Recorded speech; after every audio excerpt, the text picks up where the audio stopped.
I'm sure that the social work background that you have, I've heard so many teachers who have had long careers. Sometimes they're second career teachers. Sometimes they started out in a different field, or sometimes they just started out in a different major, and then they kind of made this shift. That so many of them talk, though, about those early experiences as really being formative in how they see classrooms. Did you see that happen?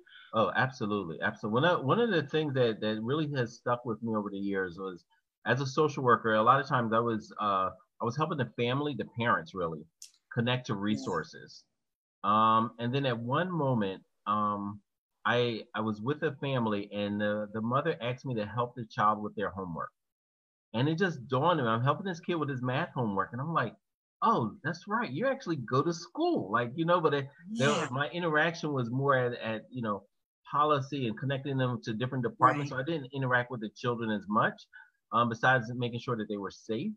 But sitting down next to this child and tutoring him in math, and he was, maybe in third or fourth grade, just really stuck with me. Even at that time, I wasn't thinking about being a teacher, but it's one Yeah. of the experiences that I draw from, and just one the resiliency of families and their desire to have the best education, the desire to have great relationships with the teachers, and the trust that has to be developed and nurtured, because Absolutely. basically I'm handing my most precious investment, my child, my baby, to a stranger initially, Yes. right? And Yes. so And that's so true, right? yeah, yeah, So true. I early in my career, yeah, so this is my 20th year, and early in my career, sometimes I kind of fell victim to this narrative that, maybe parents should be doing more. And while I think we all can be doing more, I also firmly believe that parents are sending their best to school every day. I mean, I really believe that. I think that that's what parents are doing, and we have to embrace that for sure. yeah. No, absolutely. And I literally just wrote a blog about that not too long ago, because sometimes I hear, like, what it's like, what parents have to do without, and sometimes there's a disconnect with what families are doing already. Right. And then Right. secondly, we have to be consistent with our messaging, because on the other side, we're also saying, trust the system, trust us. Bring your child here, make sure they come here, and then we're saying, like, hey, but you know what? That's not quite enough. Right. There's so It's many, so important. yeah, there's so many ways that families are pushing through, showing resiliency. And we complain about our school budgets and the cuts that we have across the country in our Yeah. schools. Imagine what community budgets and how Right. they've been cut, the Right. resources that have been cut.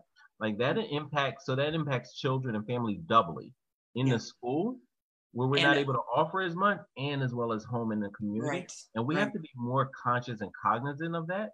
And I want to celebrate, like, again, all the teachers who do, because what we're saying, so many teachers get this at a very deep, profound level. Yeah. Yeah. Um, but But it's our basically, actions don't always follow that deep, profound understanding, right? I yeah, mean, our policies don't, and sometimes we accidentally undermine ourselves. We yeah. undermine our own belief system. Oh yeah, actually, 'cause I talk to our teachers all the time at Shoemaker, because you know what, we're intellectuals doing intensely emotional work, and when you're doing Oh, that's emotional so work, good.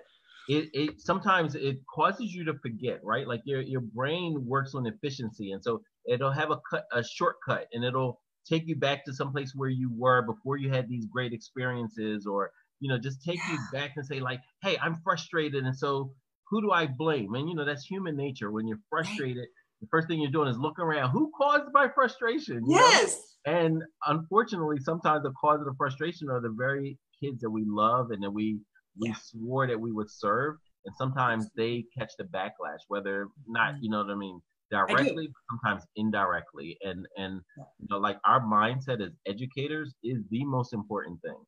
And Yeah. I tell our youth, are the ones that I'm trying to encourage to join teaching. If you have love for kids, love for building relationships, and content expertise, that's the groundwork for a great teacher. But 2/3 of that is around mindset. Absolutely. And I think, and I love the way that you're talking about mindset, kind of bigger than growth mindset, bigger than Yeah. grit, right? I mean, you're talking about something that's bigger Mhm. than those concepts. You're talking about love. Yeah, I'm talking about And love. that's Like what you're talking about. kids will not learn from those who don't love them. And you know what? No matter Yeah. how sophisticated we think we are, kids have a deep radar of They love. do. They're able to detect, is saying this out of love, or are you saying this out of frustration, Yeah. and which can lead to contempt. And so we Right. have to be really careful and conscious and always, reflective. And I think that's what makes a great educator, because we pause at the end of the day or in between periods or during the period and reflect, like, is this the best? Am I serving this child Yeah. in the best way? Am I serving this child the same way that I serve my own biological child? Do I have the same high expectations? And do I demand just as much, but warmly, right? And we Right. have this term Absolutely. that's warm demander. I'm demanding your best. I'm demanding from myself, but it's going to be out of love, and it's going to be warm and affection. Yeah, for sure. Mhm.